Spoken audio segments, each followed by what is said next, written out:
That's some ethical shit. Ethical shit. Ethical shit. That's some ethical shit. Welcome to the FOF Podcast. Happy New Year. Happy 2026.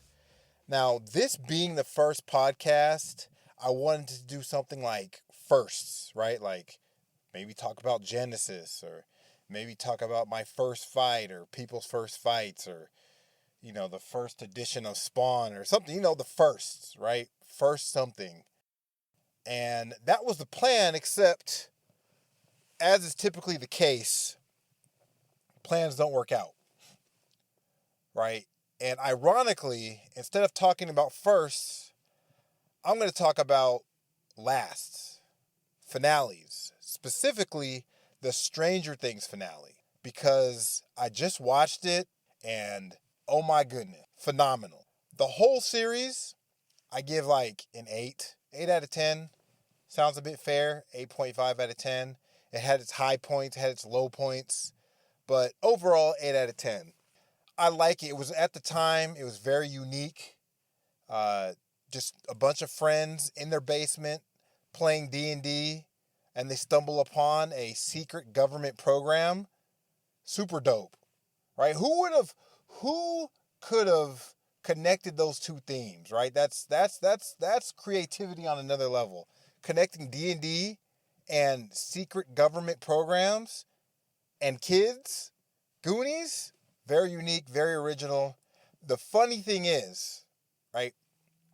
And this is what happens when everything goes mainstream, okay? But D&D was like kind of mainstream adjacent. It had a couple movies, it had a couple moments, right? Video games, but largely it was like underground. I would say it was like knocking on the door of mainstream, but it wasn't mainstream yet. Stranger Things came in and just completely took it mainstream, to Dungeons and Dragons' detriment. Nothing has done greater damage to D&D than Stranger Things, right? You're like, what do you mean? It's like, it brought it out. Everybody loves it now. Everybody knows about it. They brought it into the mainstream. Yeah, that's awful. When you bring something to the mainstream, it has to appeal to everybody, right? The executives, the suits, the managers, all these people, they have to take it and then they have to market it to everybody. Everybody wants a piece of D&D so they can use it to market it to their audience, right? Because every business has their own audience. So Home Depot is going to take D&D and market it to their audience, and skateboarders are going to take D&D and market it to their audience, and the NFL is going to take D&D and market it to its audience, right? That's what happens when stuff goes mainstream. It's a feature. It's not a bug. Okay. So Stranger Things came out in 2016, which is 8 years after The Awakening, right? So 2016, so I want to say 2016 to 2021, 2022 are like the worst. That's peak Awakening, right? That is when the activists, the blue-haired, colored-haired, weirdo activists just took control over everything, right? Stranger Things, the first 2 seasons were good. And then after that, it was still good, but then that's when the activists got a hold of it. And then by extension, the activists got a hold of D&D, and that's why you see it's no longer about like stats and gaming, right? About storytelling and people coming together on an adventure to fight the monsters and crawl the dungeon and get the loot. It's not about that anymore. It's about like very weird like relationships and stuff. The other stuff is there, but they've made it more accessible, right? They've made it easier. They made it so the suburban mom can play it.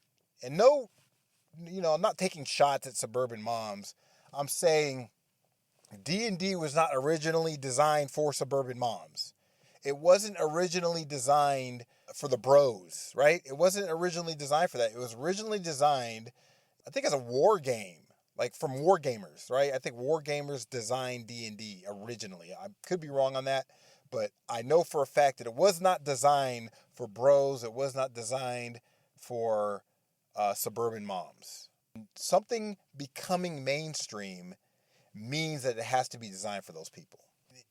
It's a very interesting tidbit about Stranger Things and about the mainstream in general, because it happens with everything. Everything that goes mainstream, it just gets ruined, right? It's like it comes to the mainstream full of life, and then all the bloodsuckers drain the life out of it and leave it like a dead corpse on the side of a road. It turns into roadkill, right? They drain it of its essence, of its life, of its creativity, of everything, until it becomes so watered down, and then they forget about it and move on to the next toast.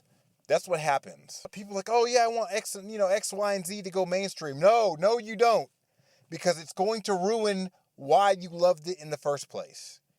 Warhammer 40K is getting close to that, and I don't want that to happen because Warhammer 40K is super dope. And it's super interesting, and the lore is amazing, and everything about it is amazing except for the prices and painting those miniatures. But beyond that, everything is amazing about it. But as soon as it goes mainstream, the finale, specifically the finale, talking about the finale was phenomenal for two reasons. It's more reasons, but I'm just going to go with two. Okay? The first reason is they brought it back to D&D. The series starts off with friends in the basement playing D&D. The finale ends with friends in the basement playing D&D. And I love the callback, right? And the way that Mike was able to use D&D, he's the dungeon master, the way that he's able to use the game to weave the story on whether or not Elle died, that was peak. It was phenomenal.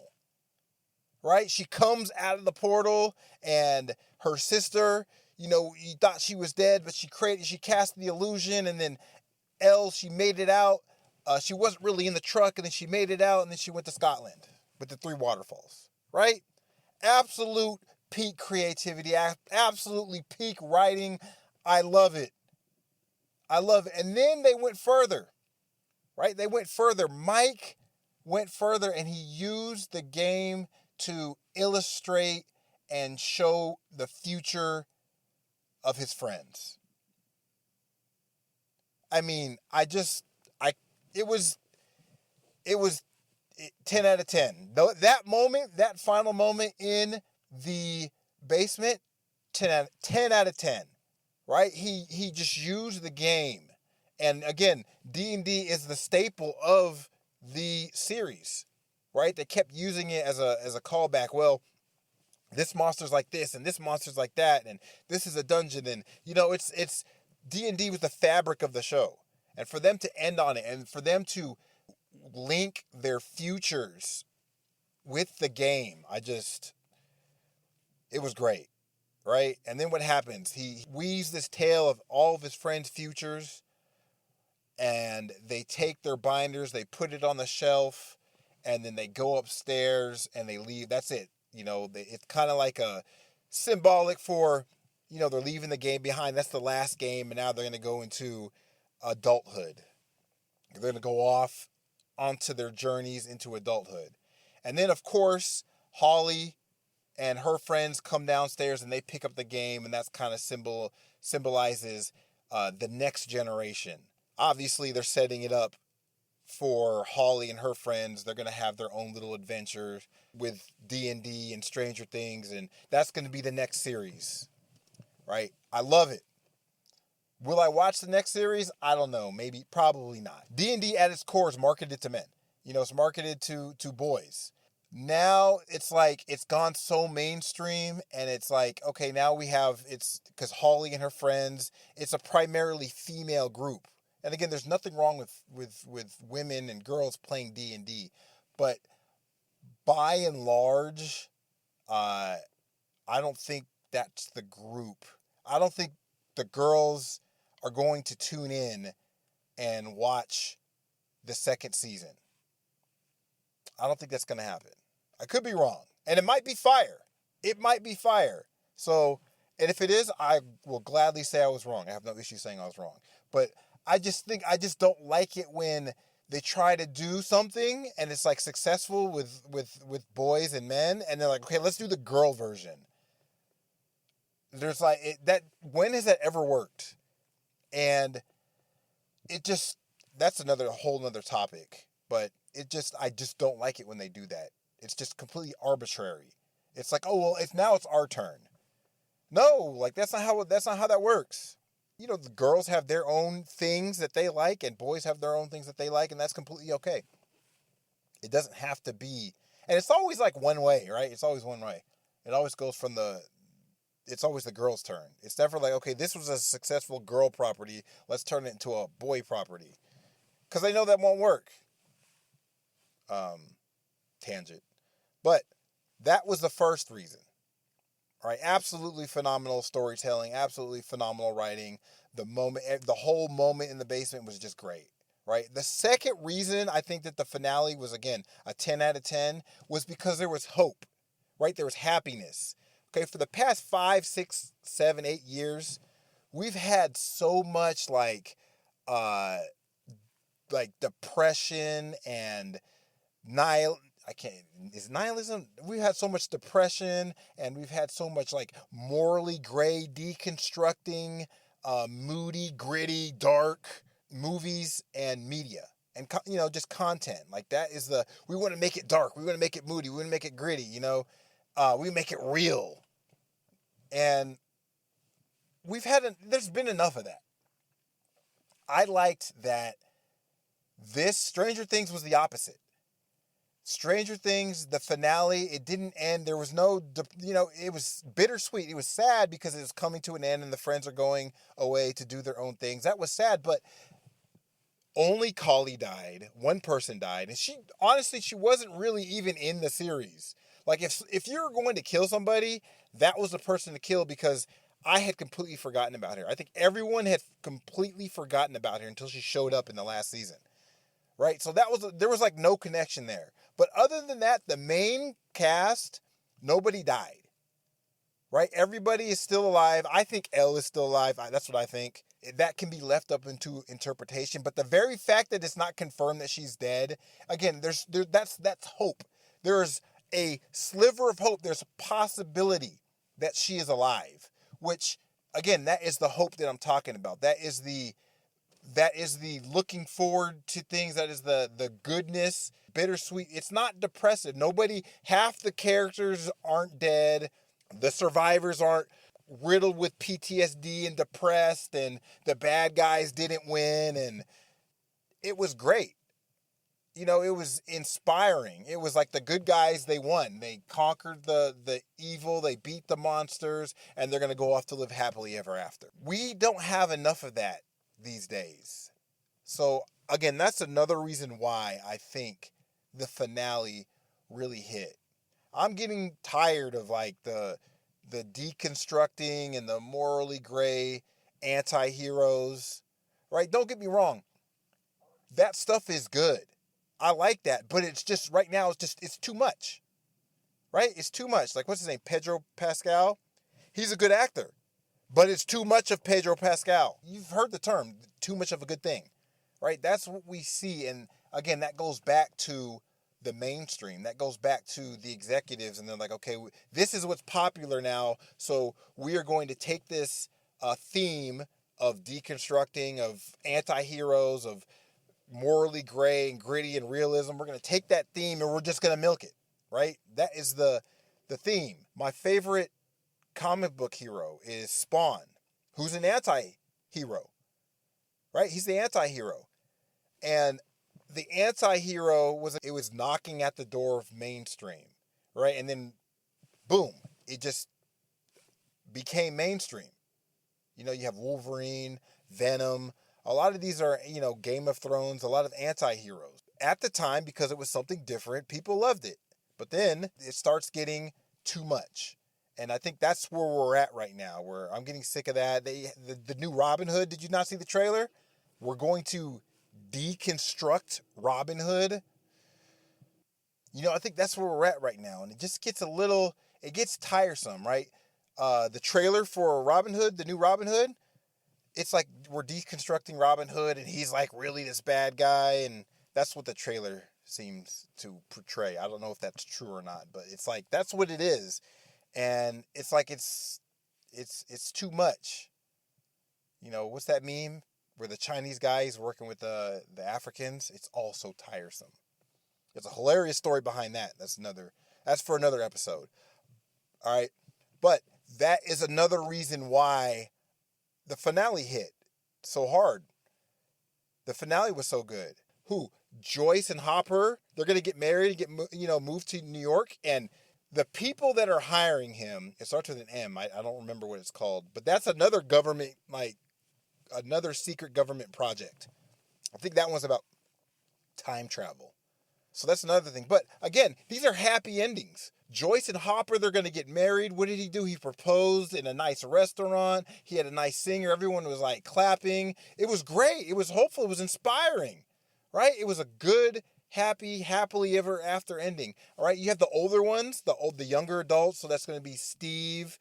That's going to be, Uma Thurman and Ethan Hawke's daughter. I forget what her name is.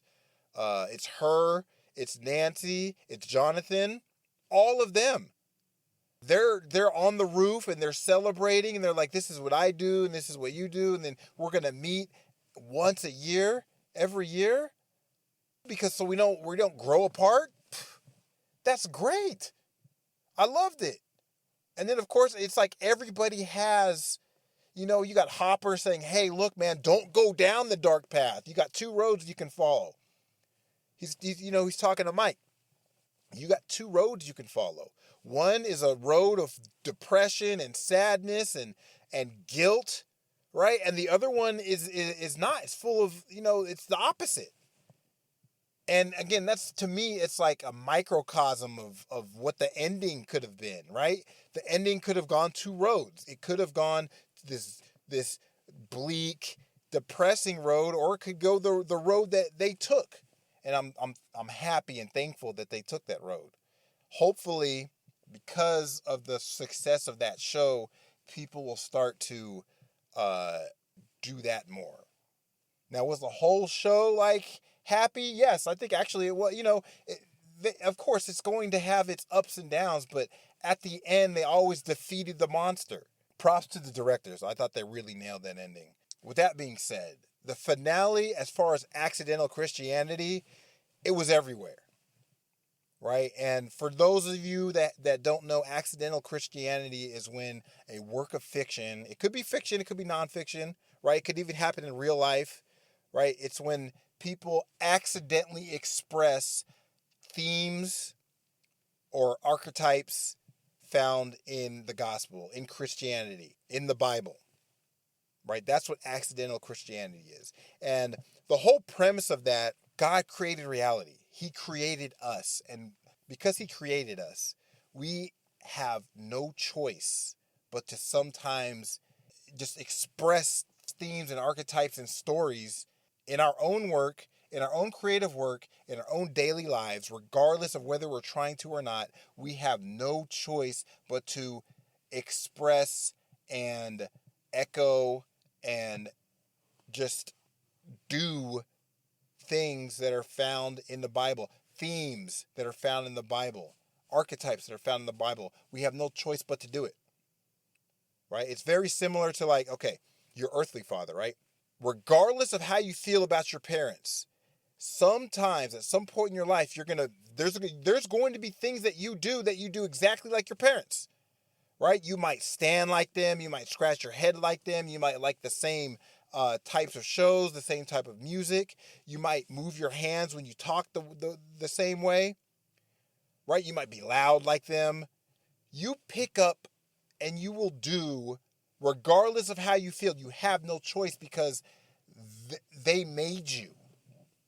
Right? You are of them. Of course, you're going to have your own little things, but you cannot escape the fact that you are your parents. And regardless of how you feel about them, you will do things like them. It will just come out of you. And it's no different than our Heavenly Father, right? Because he made everybody, regardless of how you feel about God, regardless of how you feel about Christianity, about Jesus, you are going to express those biblical themes. You have no choice, and you're going to see it. You can't get away from it, because that is who we are. With that being said, as far as the finale goes, there's a lot. So you have the humans, and they're going to represent just the normal humans, right? So that's going to be Lucas. That's going to be Nancy, Hopper, Joyce, Steve, Dustin. They represent the regular humans. They are you and I. They are all the humans on Earth, 99.9% of us. That's who they represent. Why? Because they cannot do anything in the supernatural realm, right? They can't do it. They are constrained to the physical realm. So that is why you see in the finale, what are they doing? They are fighting with guns and slingshots and makeshift spears and makeshift shields and axes and all that stuff. They're fighting with earthly weapons, okay, physical weapons. Then you have Elle. Elle represents Jesus. Why? Well, she can operate in the physical. She can operate in the supernatural. She goes into the mind. She goes into this realm where she can see things, right, that are, it's called remote viewing. Just go ahead, go look it up. The very first episode was about secret government projects, and it was about remote viewing. So remote viewing is when you can look at an area and not be there physically through your mind, right? With supernatural powers, right? And that's what she can do. She has supernatural powers, right? She can operate in the supernatural realm. And then everybody has to depend on her to defeat the supernatural entities, right? It is no different, and this is where the archetype comes in, because humans, right? So you're going to have your humans, your Joyces, your Nancys, your Steves, the world, really, because in the finale, they were saving the world. The abyss is going to crash into the world. So even though the world didn't know, they were all dependent on Elle stopping Vecna and the Mind Flayer, right? Throughout the series, everybody, all the humans, right, that didn't have supernatural powers were dependent on Elle to stop the other supernatural creatures. It's no different than the faith that we need to have that Jesus is going to take care of all the supernatural problems, right? Because we can't do it. We don't have the power to do that. Only Jesus does. We have to have faith. We have no choice. We can't do it ourselves. We literally cannot do it ourselves, right? Just like Steve and all the rest of the humans, Hopper, all of them, they have no choice. They have to depend on Elle, right? And you can see it when they're all climbing the tower in the upside down, right? All the humans, you get Steve, Dustin, Lucas, they're all climbing the tower, and then they see the abyss, it's falling, and it starts to hit the very tip of the tower. And Dustin, he calls on the radio, and he's like, hey, you need to tell Elle to hurry up, right? Because there's nothing, they can't do anything. They have to depend on Elle. So what happens? He calls on the radio, Hopper picks up, and he starts banging on the tank. He's like, you got to hurry up, because again, they all depend on Elle. So what do we see? We see Elle, she's in the supernatural realm. She goes through Vecna's memories. She enters his house. She sees him at the table with the 12 kids, and she throws them through the window. And then what happens? It stops. The abyss stops. Elle saved everybody. Elle was the one that did it. Nobody else could do it, right? She's the Jesus archetype. And another reason why Elle is the Jesus archetype is because if you remember, she realized that she had to sacrifice herself to save everyone, right? To end it, right? She realized that. Kali convinced her, and Elle, she initially she wasn't going to do it, but then she realized that she had to do it. So in the finale, they're at the tank. She's about to go in, and then Hopper is trying to convince her not to. Just like Peter was trying to convince Jesus not to go to the cross, right? The parallels, it's there. It's clear as day, right? And it's because of the different perspectives. right? Peter, he has an earthly perspective. Jesus is his master, his Lord, his teacher, right? He doesn't want to see him die. This would be Matthew 16, verse 21. From the time Jesus began to show his disciples that he must go to Jerusalem and suffer many things from the elders and chief priests and scribes, and be killed and be raised the third day. Then Peter took him aside and began to rebuke him, saying, "Far be it from you, Lord, this shall not happen to you." But he, Jesus, turned and said to Peter, "Get behind me, Satan. You are an offense to me, for you are not mindful of the things of God, but the things of men." Right? And that shows the perspective. Again, Peter as a human, he doesn't want his master, his Lord, he doesn't want his friend to die. That is a normal perspective from a human. But Jesus, seeing the bigger picture, a God perspective, is like, Jesus says he has to do this because it's God's will. Jesus's perspective is a heavenly one. It's God's perspective. It's a bigger perspective.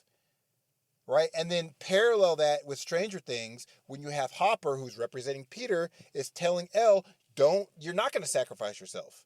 Why? Because he has a human perspective. He sees Elle kind of like his daughter, right? He even says, like, I had this whole thing, this whole life mapped out for you. He raised her. He found her in the woods. He gave her waffles. He raised her. He saw he saw her from a young girl to the teenager that she was. And he had envisioned an entire life for her, how it was going to go. Because that was his perspective. But Elle, seeing the bigger picture, was like, no, I that's not right. I have to sacrifice myself in order for this to end. So the parallel is just so crazy. It's crazy, right? And then what happens? She stops Vecna. She throws him through the window. The abyss, it stops falling. And what happens? Vecna appears to Hopper and deceives him. Right? He ends up shooting the tank, and then he thinks that he shot Elle, so he opens the tank, pulls her out, realizes that she wasn't shot. And he took her out of the supernatural. And she's like, you got tricked. He derailed the plan, potentially. Well, at the moment, he derailed the plan. The Antichrist Vecna was able to play off of that limited perspective because he didn't see what was going on in the supernatural realm. He was stuck in the physical realm. And we know as Christians that the supernatural realm, it's everywhere, right? Going back to Elisha, there's armies surrounding him, but he couldn't see it. It's the same thing that was happening in that scene. He was stuck there in the tank, and all he could see is the tank. But he couldn't see that El had just defeated Vecna. How many times has it been like that for us, where it's like in our physical world, it's like, it looks like everything is wrong. Everything is going wrong. But in the supernatural world, there's a victory there, right? We as Christians, we have to understand that there's a bigger perspective. It's not all just materialism. More evidence for that is Vecna. Elle she's the good guy. She's a girl, right? And she's like younger. Vecna is the bad guy. He's older and he's a man, right? Elle looks like a human. Vecna looks like a twisted monster, right? He's the opposite of her, so he's the Antichrist. If Elle is the Jesus archetype, Vecna is the Antichrist archetype. She has powers, so does he. She can operate in the supernatural realm, so can he. This should blow your mind. Even more, Jesus needed 12 disciples. Vecna needed 12 vessels. Jesus tore the veil and Vecna split Hawkins. Right? They're opposites. So you have Vecna, and then you have the Mind Flayer. So the Mind Flayer represents Satan. The Mind Flayer is the ultimate evil. We see that the Mind Flayer is the evil behind everything. I think in one of the scenes they said that the Mind Flayer all it wants is death. It wants to just kill everything. Right? That's the Mind Flayer. And it is manipulating things behind the scenes through fear, through corruption, dark magic, and possession. And the Mind Flayer and Vecna are one. Now, so you have people like Max and Will, right? They can get in the supernatural. They can operate in the supernatural, even though Max doesn't have powers. But Will does, okay? They were regular humans, but they had to be granted the ability to operate in the supernatural. Okay? So let me give you an example. This example it's in the Bible. 2 Kings 6:17. This is from the New King James Version, right? And Elisha prayed and said, Lord, I pray, open his eyes that he may see. Then the Lord opened the eyes of the young man, and he saw and beheld. The mountain was full of horses and chariots of fire all around Elisha. Right? So he was granted the ability to operate and see in the supernatural by somebody, by God, through Elisha, that someone that had the ability already. Because Elisha could see him. Right? So Will was granted the ability, his powers, through Vecna, and Max was granted the ability through Vecna as well. Right? So they are still just regular humans, but they were granted the ability to operate in the supernatural. What happens after that? Well, that's how it ends, right? It ends with El, the Jesus archetype, defeating the Antichrist, Vecna, and the Mind Flayer, Satan. This sort of good guy vanquishing the hero, vanquishing evil, like that sort of stuff, it's everywhere. It's everywhere. It's in every culture because we are made in God's image. And in God's image, in God's story, in the Bible, good triumphs over evil. Right? The Jesus archetype always triumphs over the Antichrist and the great evil. It's everywhere. It's everywhere. You know, it's everywhere. And again, you could say like, well, the directors, they aren't Christians. That doesn't matter. It does not matter. You know why? Because here's the thing, right? Remember in the Bible where Jesus says, even the stones will cry out? Right? I take that to mean, obviously, I think literally the stones will cry out. But I take that to mean, because remember, it's like he was coming down and the Pharisees were like, hey, tell them to be quiet. And he's like, if they were quiet, the stones themselves would cry out. I'm paraphrasing. But I take that to mean that as it doesn't matter how quiet, it doesn't matter how much you suppress God and Jesus and the gospel and Christianity, right? Real Christianity. It doesn't matter how much you suppress it because it's going to come out. It's going to come out in some way, right? You suppress the disciples cheering for Christ, it's going to come out in some way. The rocks are going to start crying out, right? You're going to suppress Christ in making your show about Dungeons and Dragons and government experiments and secret projects. It's going to come out. It's always going to come out. God's fingerprints, God's handiwork is all over reality. It's all over creation. You cannot escape it, right? Even atheists, right? People that deny God's existence. What do they say? Right? I'm a man of science, right? But where did that come from? I'm a man of faith. Christians have their own origin story. Genesis, where we came from, how we got here. Materialists and atheists, they needed their own. So what do they do? What do? They have the evolution. You have to make your own, right? And this it goes back to why we worship false gods and all that stuff. So another thing, right, is the children aspect, right? Vecna, he needs children.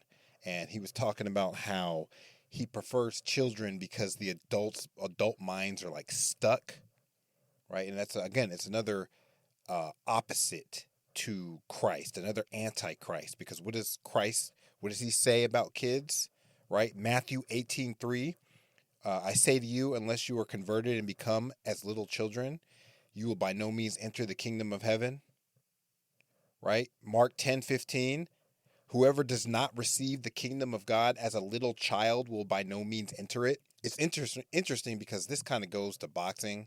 I remember me and my coach, this is my Georgia coach, we were talking and I said to how it's difficult to train adults because there's more layers you have to cut through to get them to learn something versus kids. They don't have as many layers. So that's why they're able to learn things so easily. I just found that pretty interesting. Now, another thing was like, where was the military?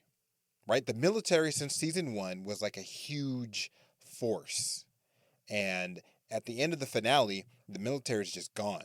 This right here, so the military represents human and man's need to control the supernatural, right? So think of Simon the Sorcerer, right? I think it's Acts 8, right? There was a certain man named Simon who previously practiced sorcery in the city and astonished the people of Samaria, claiming that he was someone great, right? And I think it's Acts 8, 18 through 9.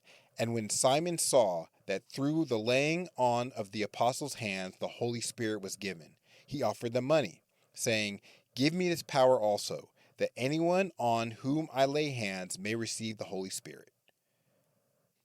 Right? And then 20 and 21. Right? But Peter said to him, "Your money perish with you, because you thought that the gift of God could be purchased with money. You have neither part nor portion in this matter, for your heart is not right in the sight of God." So that's Simon the Sorcerer. And I think it's some of the extra biblical books. He's like flying, and I think one of the apostles says a prayer, and then he falls down or something like that, or he's levitating. But that's what the military represents, okay? The military is trying to control the power, control the supernatural. And they do that by, they took Vecna's blood, they gave it to the pregnant women, they gave birth to these children who had these powers, and the military wanted to use these powers against their enemies, right? Against Russia, they wanted to do remote viewing, and they wanted to control the monsters too. And so at the end, when the military leaves, it's like they're not gone forever. They're always going to be a threat. That desire to control power and bend it to our will, right? So it serves our needs and it could do our justice instead of God's will and God's justice and God's plans and God's needs. Our desire to do that, it's going to be here forever, until Jesus comes and remakes everything. It's going to be here forever. So it's going to be an ever-present threat. Right? So remember, when Hopper and Joyce were getting married and he got another job in New York and he was hired by that, it starts with an M, that's another government program, right? I mentioned this at the beginning of the episode. And that's another example of, the military left Hawkins because there's nothing there for them anymore. They don't need it. Why do they need to be in Hawkins, right? L's gone, the Mind Flayer's gone, the whole Upside Down is gone. So there's no need for them to be there. So they're going to go somewhere else. But guess what? They're still doing these experiments throughout the country. And they're still trying to control the supernatural.